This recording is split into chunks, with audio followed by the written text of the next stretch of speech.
Assalamualaikum warahmatullahi wabarakatuh. Jumpa lagi Bapak Ibu bersama saya. Bagaimana kabar Bapak Ibu? Saya doakan mudah-mudahan dalam keadaan sehat, panjang umur. Amin ya rabbal alamin.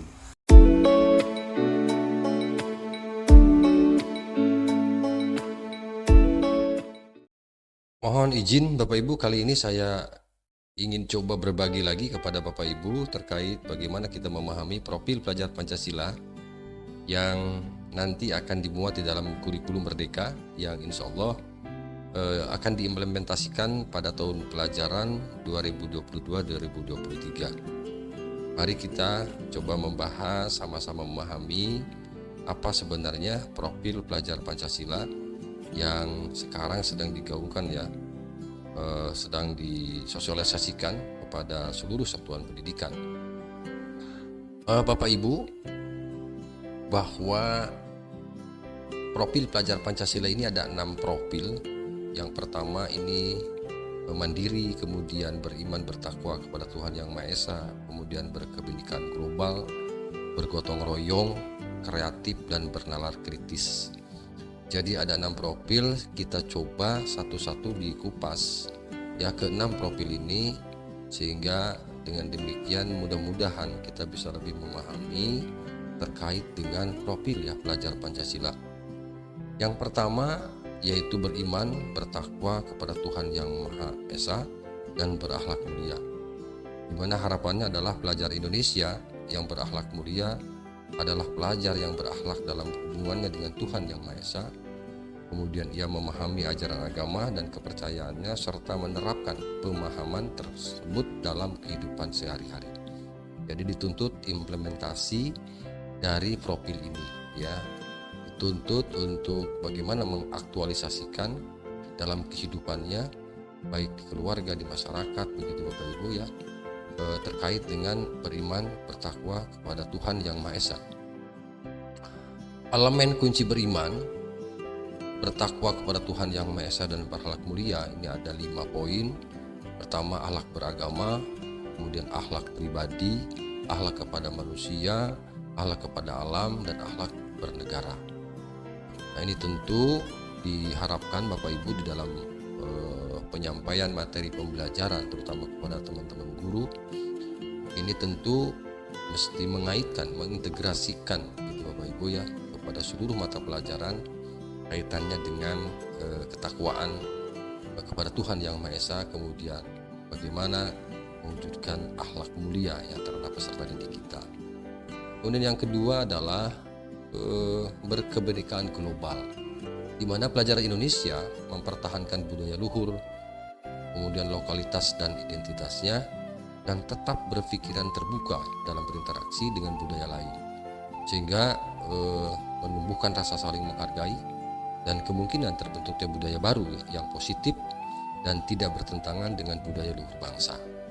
Nah, elemen kunci ya daripada kebinekaan global ini, yang pertama mengenal dan menghargai budaya. Ini penting Bapak Ibu ya. Kemudian kemampuan komunikasi interkultural dalam berinteraksi dengan sesama. Kemudian refleksi dan tanggung jawab terhadap pengalaman kebinekaan. Ini yang kedua Bapak Ibu. Kemudian yang ketiga, gotong royong. Apa itu yang dimaksud dengan gotong royong pada profil pelajar Pancasila? Bahwa pelajar Indonesia memiliki kemampuan gotong royong, yaitu kemampuan untuk melakukan kegiatan secara bersama-sama dengan sukarela agar kegiatan yang dikerjakan dapat berjalan lancar, mudah, dan ringan. Nah, ini tentu ada elemen di sini. Pertama, kolaborasi, kepedulian, berbagi. Tentu ini dibutuhkan ya, pembinaan sejak awal oleh kita, peserta didik kita, bagaimana mengajari anak belajar berkolaborasi ya dengan sesama, kemudian bagaimana mewujudkan anak, kemudian membiasakan anak agar peduli ya, terhadap lingkungan dan sekitarnya, kemudian berbagi. Nah, ini penting Bapak Ibu ya untuk belajar Pancasila ini agar tertanam pada diri anak sejak dini, dan ini bisa melalui pembiasaan di sekolah. Banyak praktek-praktek baik di sekolah, banyak hal-hal baik, hal-hal yang sifatnya bisa menumbuhkan ya rasa kepedulian, menumbuhkan rasa berbagi ya, di sekolah. Dalam hal ini tentu ya tugas dan fungsi serta peran Bapak Ibu guru, termasuk kepala sekolah dan teman-teman warga sekolah yang lain yang bisa mendorong agar siswanya mampu mewujudkan profil pelajar Pancasila untuk gotong royong ini. Kemudian yang berikutnya adalah ini yang keempat ya, mandiri, di mana kita tentu punya kewajiban sebagai pendidik ya, terutama guru, punya kewajiban agar pelajar Indonesia merupakan pelajar mandiri, yaitu pelajar yang bertanggung jawab atas proses dan hasil belajarnya. Nah, kata kuncinya adalah kesadaran akan diri dan situasi yang dihadapi, kemudian regulasi diri. Nah, ini tentu Bapak Ibu tidak kalah penting ya dari profil-profil yang lain. Yang keempat ini, di mana kita bisa memandirikan anak, ya, kemudian bisa mengarahkan anak menuju kemandirian, bertanggung jawab pada diri sendiri terhadap lingkungannya, dan tentu juga bertanggung jawab pada Tuhan Yang Maha Esa. Yang kelima Bapak Ibu, ini bernalar kritis ya, di mana pelajar yang bernalar kritis mampu secara objektif memproses informasi baik kualitatif maupun kuantitatif, membangun keterkaitan antara berbagai informasi, menganalisis informasi, mengevaluasi dan menyimpulkannya.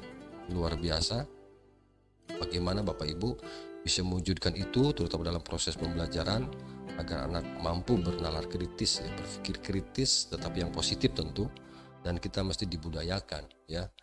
Proses dan elemennya atau kata kuncinya dari bernalar kritis ini, pertama memperoleh dan memproses informasi dan gagasan.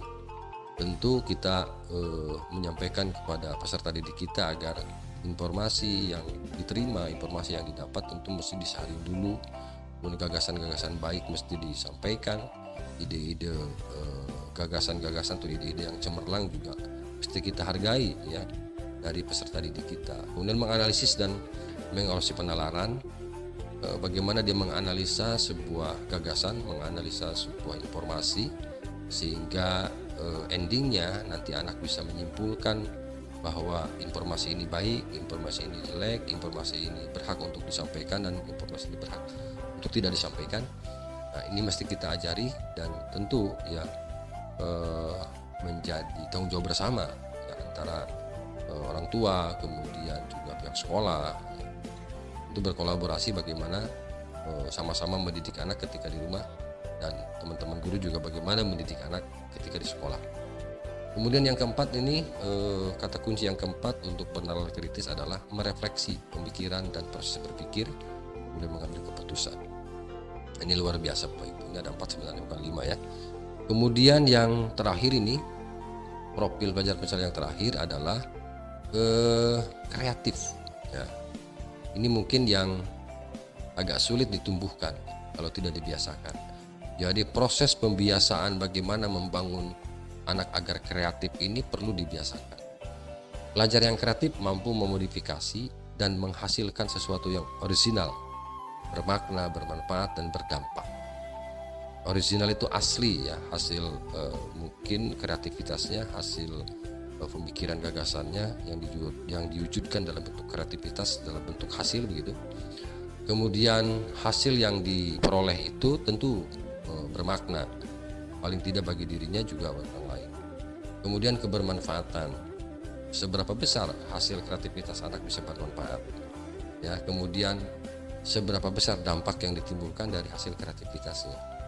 Nah, ini kata kuncinya adalah menghasilkan gagasan yang orisinal, kemudian menghasilkan karya dan tindakan yang orisinal.